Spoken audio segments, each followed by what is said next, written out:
¿La consulta popular sirve de algo para los ecuatorianos o solo es para medir la popularidad del presidente? Este domingo tenemos que ir a votar y no sabemos dónde estamos parados. Este es el segundo episodio de Políticamente Arrecho. Político cuando toca y arrecho toda la vida. Vamos a empezar. A lo largo de estos últimos meses, y en especial estas 2 últimas semanas, nos han bombardeado de información. De por qué debemos votar que sí, por qué debemos votar que no, si específicamente en determinada pregunta tenemos que votar que no o que sí, o que esto es una trampa del gobierno, una cortina de humo, que el gobierno le quiere meter la mano en los bolsillos a los ecuatorianos, y en fin. Yo creo que la conversación debería basarse, y no se está basando, en la conciencia y la importancia que tiene esta consulta para el futuro de la patria. Hay varias cosas que me han llamado la atención y este es un conjunto de ideas de cosas que pienso al respecto. Primero, me gustaría hablar sobre todo sí o todo no. Tengo varios amigos que son parte de este gobierno y tengo muchos otros amigos que están totalmente en contra de Daniel Noboa como presidente del Ecuador. Para empezar, todos los que quieren votar que sí, que son todos los que trabajan en la gobernación, trabajan en algún ministerio, trabajan con algún asambleísta o alguna cosa por el estilo. Ellos están determinados y comparten todos los días que van a votar que sí. 11 veces sí. Yo no sé qué tan conscientes son estos amigos que trabajan en el gobierno o si en realidad están 100% de acuerdo con que es 11 veces sí o simplemente quieren mantener su puesto de trabajo. Yo creo que es esto último. ¿Qué repercusiones tiene el mantener tu puesto de trabajo y decidir por el futuro de la gente que vive en tu pueblo, en tu tierra, en tu país?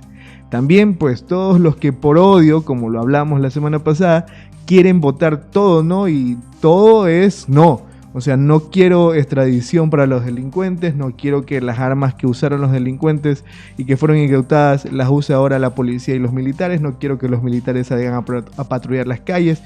En fin, no quiero nada de eso porque mi líder, porque el señor que me gobierna, no el país sino el corazón, me está diciendo que vote todo no. ¿Qué tan consciente es que nosotros votemos todo sí o todo no? Por nuestros intereses personales, por nuestros intereses políticos o por cualquier otro tipo de interés. ¿Qué tan consciente es eso? ¿Qué tan importante es nuestro voto para el futuro de este país? Para mis amigos que trabajan en alguna institución pública o son parte del gobierno, el hecho de trabajar por un gobierno o trabajar para un gobierno te obliga a estar de acuerdo con todo o te obliga a buscar lo mejor para tu gente. ¿Por qué aceptaste en primer lugar estar en un puesto público? Yo me imagino que el primer interés de alguien, aunque peque de inocente, el primer interés de alguien cuando trabaja en el sector público es servir al sector público, es decir, servir a la gente. Pero más bien parece que cada vez que una persona entra al sector público, a fuerza se pone una camiseta de que es del actual gobierno, ya sea de Lenín Moreno, de Rafael Correa, de Guillermo Lasso, de Daniel Noboa o de quien sea. Se pone esa camiseta y lo que diga esa persona es misa y lo que diga esa persona es lo que tiene que hacerse, es la ley. No sé si el hecho de trabajar en el gobierno te obliga a estar de acuerdo o tú estás de acuerdo por un interés o simplemente, o tal vez algún funcionario público podría estar en desacuerdo con la consulta popular o con alguna de las preguntas y está ahí atrapado compartiendo cosas de que toda la gente tiene que votar que sí. Vamos a darles cátedra, vamos a estudiar una por una las preguntas y vamos al final del día a ver qué nos conviene más, si nos conviene estar de un lado positivo o del lado negativo de la historia. Pero antes debemos dividirnos en dos: votar que sí porque apoyo a Novita o votar que no porque así me lo han dicho y me han vendido el miedo de que el gobierno es malo y nos va a ver las huevas. Vamos a analizarlo. Si yo voto que sí en todo, estaría respaldando al actual gobierno. Yo no sé cuántas personas en realidad desde la última semana que grabé un podcast hasta ahora están a favor del gobierno, si su situación cambió, si su opinión cambió. Realmente mi opinión, así la personal, la de Mauricio, no la del tío Mau, la de Mauricio.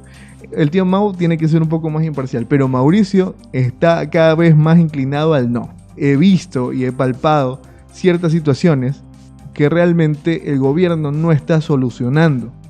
problemas energéticos, problemas de seguridad. Ese tipo de problemas a mí me han hecho pensar muy diferente a lo que pensaba la semana pasada. Igual, aunque mi opinión cambie, tampoco me he convertido en el negativista más negativo de la negatividad, sino que me ha hecho pensar ciertas cosas de que si las cosas no están tan bien y este man me está diciendo que todo va a estar bien con la consulta, ¿realmente la consulta nos va a cambiar la vida?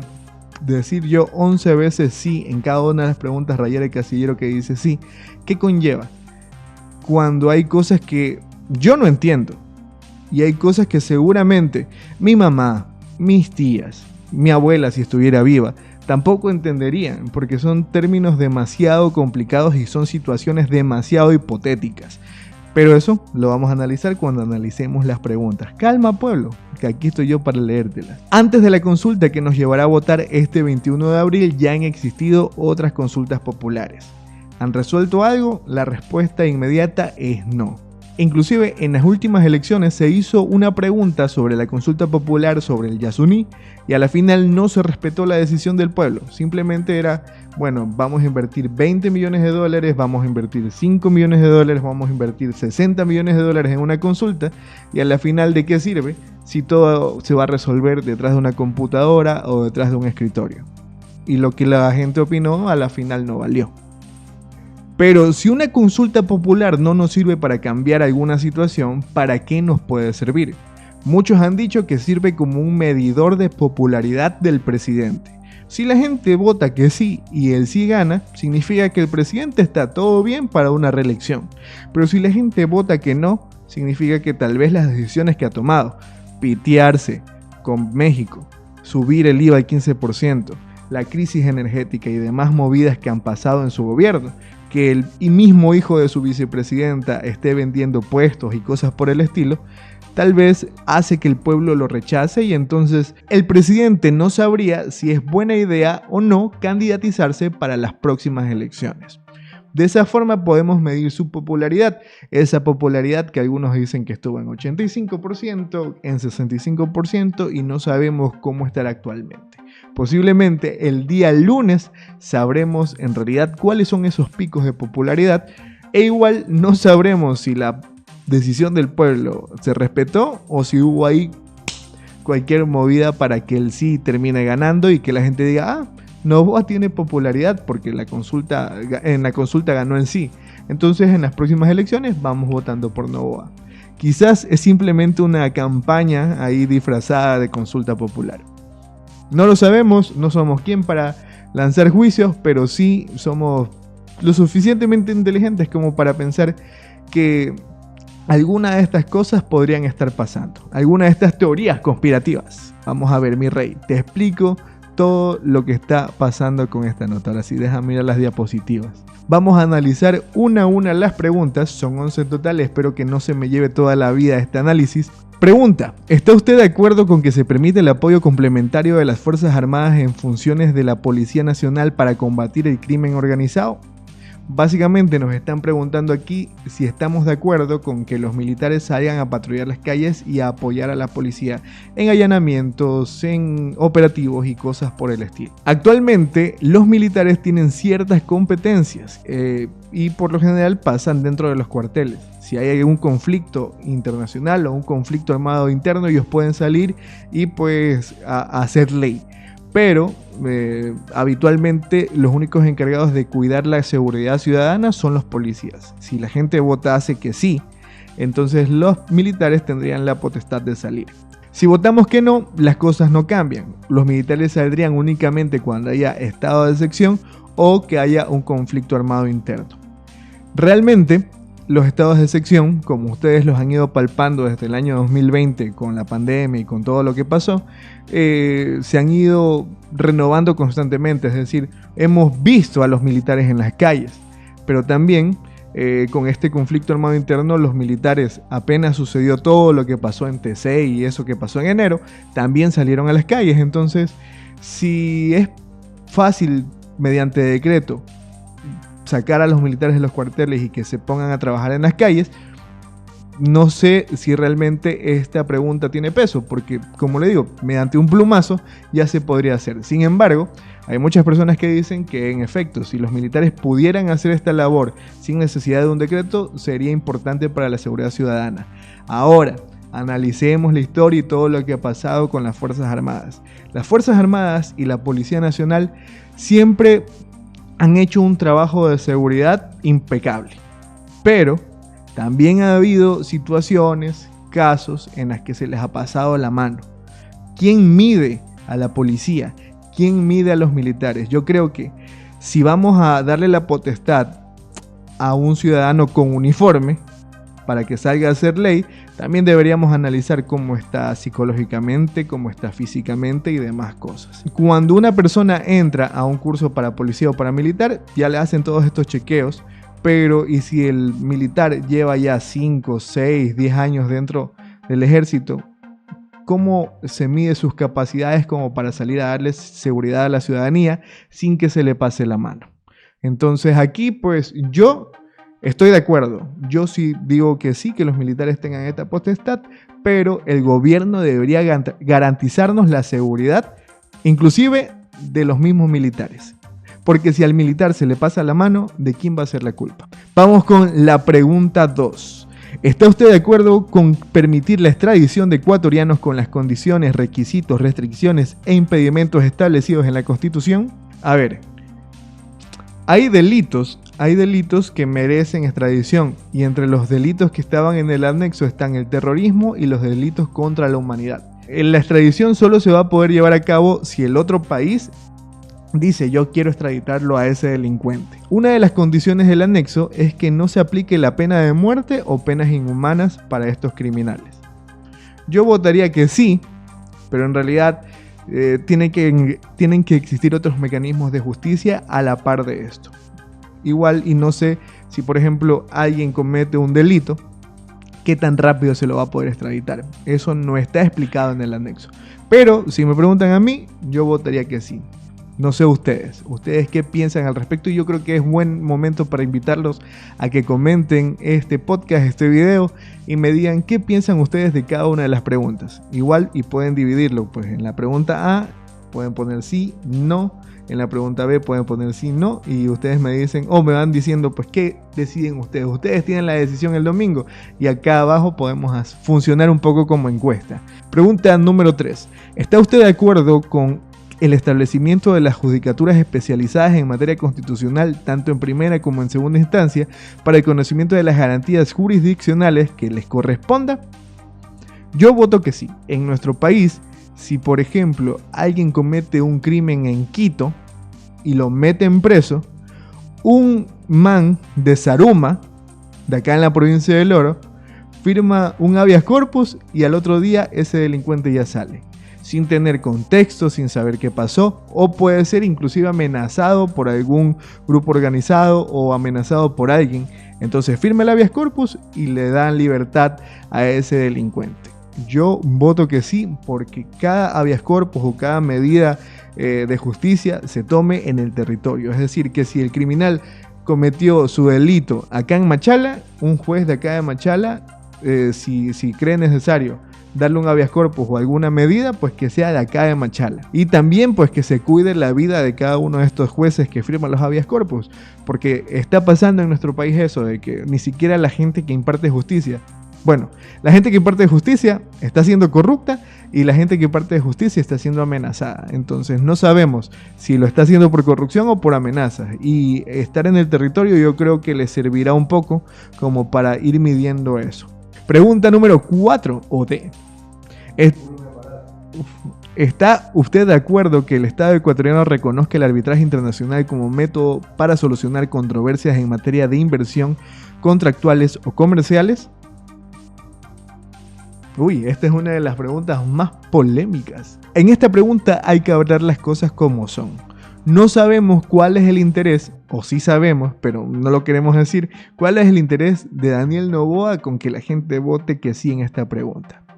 Pasa y resulta que cuando se da el arbitraje internacional, las empresas transnacionales tienen la potestad de demandar al Estado y pedir que se indemnice pues por alguna razón a esta empresa internacional. Por ejemplo, lo que pasó con Chevron, que es un tema que medianamente escaló popularidad. ¿Qué pasa? Que Chevron contaminó gran parte del territorio de la Amazonía y eso pues afectó a la flora, a la fauna y demás. Lo hicieron que salga del país. Chevron demandó al Estado y le pidió $2.000 millones. Sin embargo, hay una cláusula en la Constitución que dice que este tipo de medidas internacionales no deben ser pagadas. Es decir, esos 2.000 millones que pide Chevron no se les va a poder pagar por haber hecho eso que hicieron acá en el territorio ecuatoriano. Pero de ganar el sí, se abriría estos arbitrajes internacionales y Ecuador tendrá que pagar cada una de las demandas que le han hecho, que no son poquitas. La de Chevron, como les digo, es la que llegó a escalar medios de comunicación y cosas así. Pero Ecuador es uno de los países más demandados por el mundo en cuestión de empresas internacionales. Hay mucha gente que dice, no, es que con esto también Ecuador podrá defenderse y podrá cobrar. El Estado ecuatoriano no puede demandar a ninguna empresa internacional. Sin embargo, cualquier empresa internacional sí puede demandar al Estado. No tenemos nosotros herramientas con las cuales jugarles a estos manes. Cuando una empresa transnacional demanda al Estado, él escoge a un árbitro, que hay un grupo de árbitros a nivel mundial. Entonces la empresa transnacional agarra un árbitro y el Estado recibe la demanda y agarra a otro árbitro.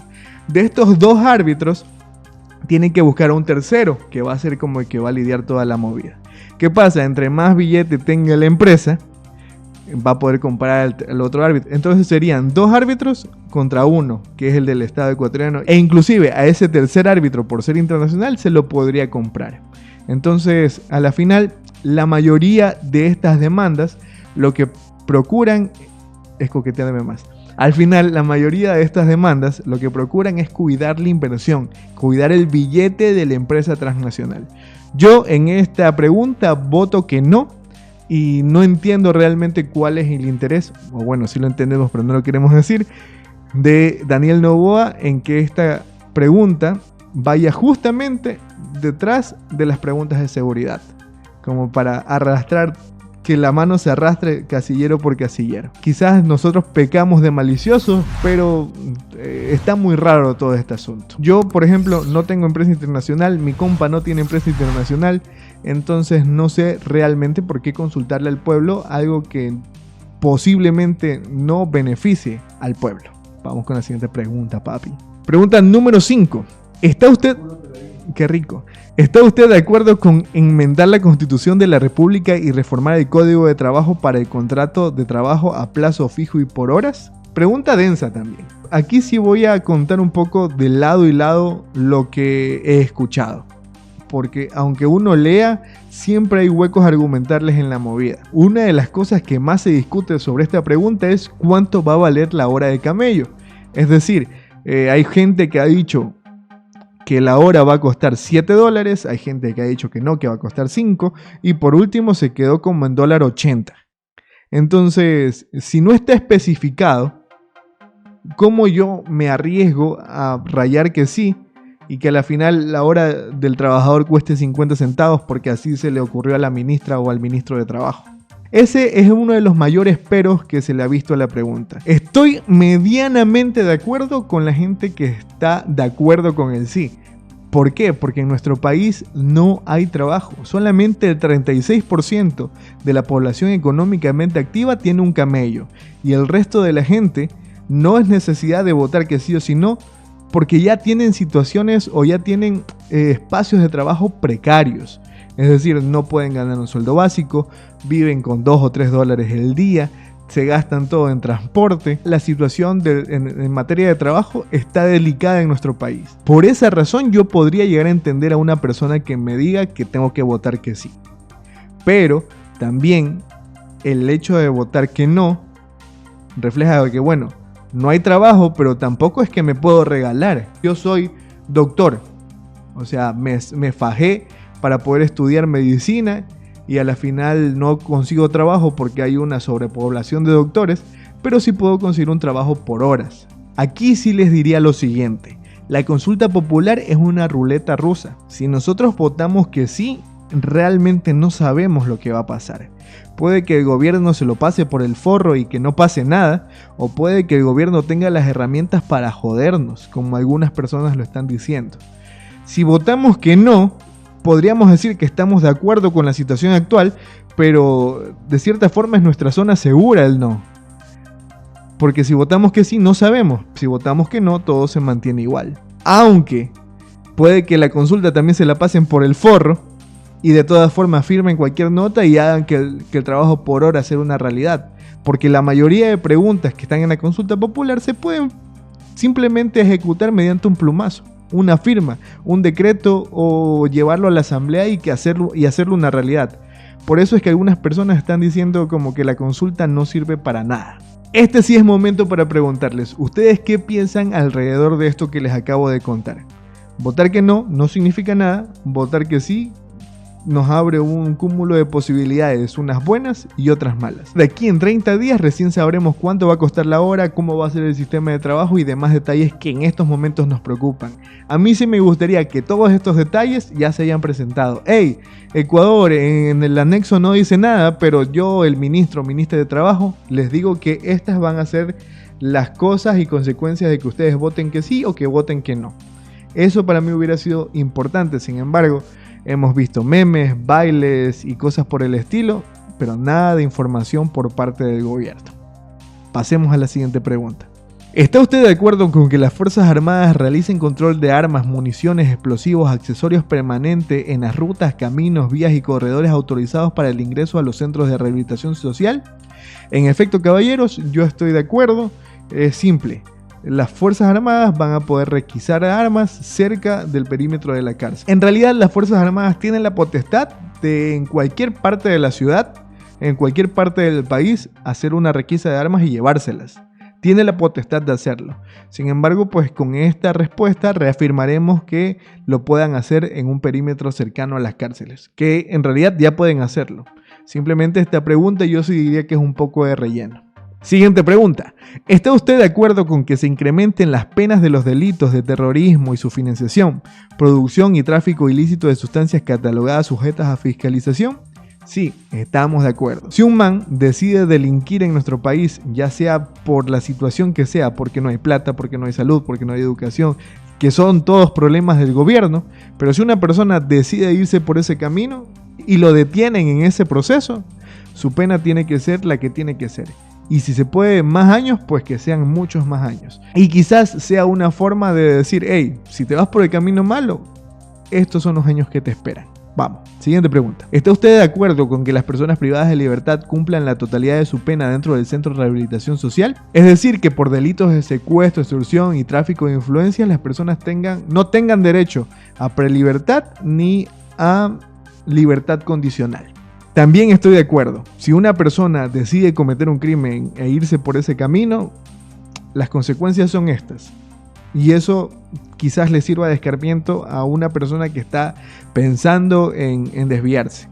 Igual, y si la persona no es consciente o es consciente de lo que hizo, los años que tenga que pasar en la cárcel, los años que tenga que pasar encanado, deben ser respetados. Si una persona cometió un delito de 10 años, pues tiene que ser liberado a los 10 años. Eso sí, también darles la condena rápida. Primero, con la pregunta anterior, le vas a aumentar los años de pena. Y segundo, vas a obligarlo a que se quede en cana hasta que termine esos años, pues darle una sentencia lo más rápido que pueda. Hay gente allá dentro de la cárcel que por un robo, por haberse robado un celular, alguna cosa por el estilo, tenía que cumplir cierta pena, pero ni siquiera la justicia le ha dado cuántos años tiene que estar ahí. Sin embargo, ella lleva 5 o 6 años metido en la cárcel. Entonces, esos 5 o 6 años, ¿quién se los responde a ese ciudadano que tal vez cometió un error? Y que por el contrario, entre más tiempo lleve en la cárcel, más chance tiene de sumarse a algún grupo organizado o simplemente pues desviarse totalmente. Siguiente pregunta.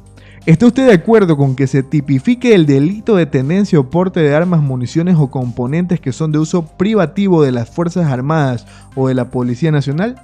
Claro que sí. ¿Cómo podemos estar en contra? En este tipo de preguntas, en las que ya se leyeron y en esta, uno se pregunta, bueno, Correa me dice que vote todo no, la gente de izquierda me dice que vote todo no, pero yo estoy de acuerdo con esto. Yo estoy de acuerdo con que si una persona anda con una repetidora, anda con una metralleta, lógicamente se la quiten. Tú puedes tener un arma de protección. La gente que te cuida, si tienes seguridad privada, también puede llegar a tener un arma. Pero no una bazooka. Déjate de movidas, pues quítale esa nota. Yo estoy de acuerdo. ¿Qué opinan ustedes? Vamos con la siguiente pregunta. ¿Está usted de acuerdo con que las armas, sus partes o piezas, explosivos, municiones o accesorios que fueron instrumentos u objeto de material de un delito puedan destinarse al uso inmediato de la Policía Nacional o de las Fuerzas Armadas? También. Claro. Claro. Entonces, si la policía y los militares hacen un operativo y decomienzan armas, yo también creo que las podrían llegar a usar. Hay un dicho que he escuchado muchísimo que dice que los ladrones tienen mejores armas que los policías. Y si llega a ser verdad, pues que si esos policías incautan esas armas, que las puedan usar. Pero siempre y cuando, pues, con la respectiva medida. ¿Tú sabías, por ejemplo, que cada que un policía dispara un arma, tiene que llenar papeleo, tiene que decir por qué fue usado y demás? Porque esas armas y municiones las termina pagando el Estado. Y si este man hace un mal uso de estas municiones, pues tendrá que ser sancionado. Entonces, si el policía quita armas de que estaban usadas por grupos organizados de delincuencia o por delincuentes comunes, pues sí es válido que las puedan usar. Vamos con la última pregunta de Last Question.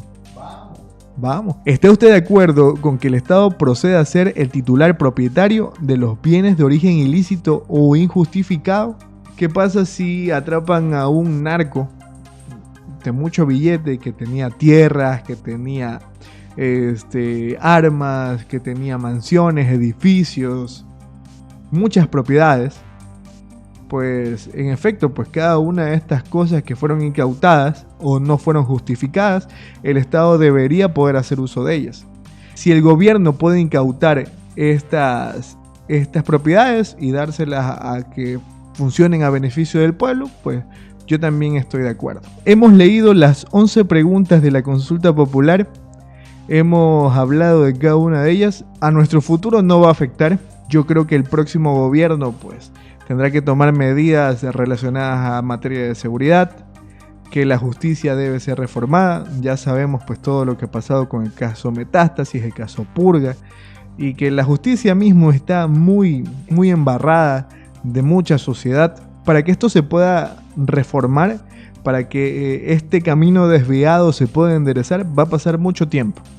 Yo creo que esta consulta no va a solucionar nada. Si la gente vota que no, como les digo, yo creo que las cosas se van a mantener como están, que no están para nada bien. Para mí esto es como una ruleta rusa. Si votamos que no, quizás nos quedamos en una zona de confort, que no es tanto de confort, porque como les digo, las cosas están complicadas en nuestro país. Están muy complicadas. Pero si votamos que sí, quizás les demos herramientas a estas personas que están manejando el país para jodernos más. Voto que sí porque mi conciencia me dice cómo puedes estar en desacuerdo con estas preguntas que sirven para mejorar, entre comillas, al país. Pero también hay preguntas como la 4 y la 5 que te hacen dudar muchísimo. O sea, ¿con qué fin el presidente me pide que vote de acuerdo con un arbitraje internacional que no nos va a beneficiar y al contrario se nos va a llevar plata de educación, plata de salud, plata de todo el sector público? ¿Cuál es el fin? ¿Qué? Plata fue el chongo con Arboleda. Y por eso ya no los van a volver a llamar a la selección. Hasta eso se llevó el gobierno. Claro, pobre platita. Él solo quería chonguear. Yo no soy nadie. Realmente no soy nadie. Un canal con 1000 suscriptores. No soy nadie. No pueden ni pedir ni canje para comer. Claro, no puedo pedir ni canjes todavía. Déjame llegar a los 5K y ahí sí comienzo a pedir los canjes de Jama. Pero no soy nadie para decirte vota sí o vota no. Pero si en algo te llega a servir el pensamiento crítico que yo he tenido para despertar tu pensamiento crítico, o al menos si no lo has despertado todavía, pues esta es la señal que necesitas para votar que no en la pregunta 4 y en la pregunta 5. Está ahí para que tú lo escojas. Yo voy a votar Sí, en las preguntas sobre seguridad, sobre los militares, sobre justicia, y no en arbitraje internacional y trabajo por horas, porque me parecen una ruleta rusa. Para mí ha sido un placer estar con ustedes en este pseudo podcast llamado Políticamente Arrecho.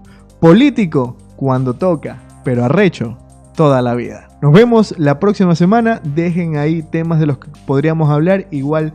Y la próxima semana hablamos de otra cosa que no sea de política. Quizás se llame filosóficamente arrecho.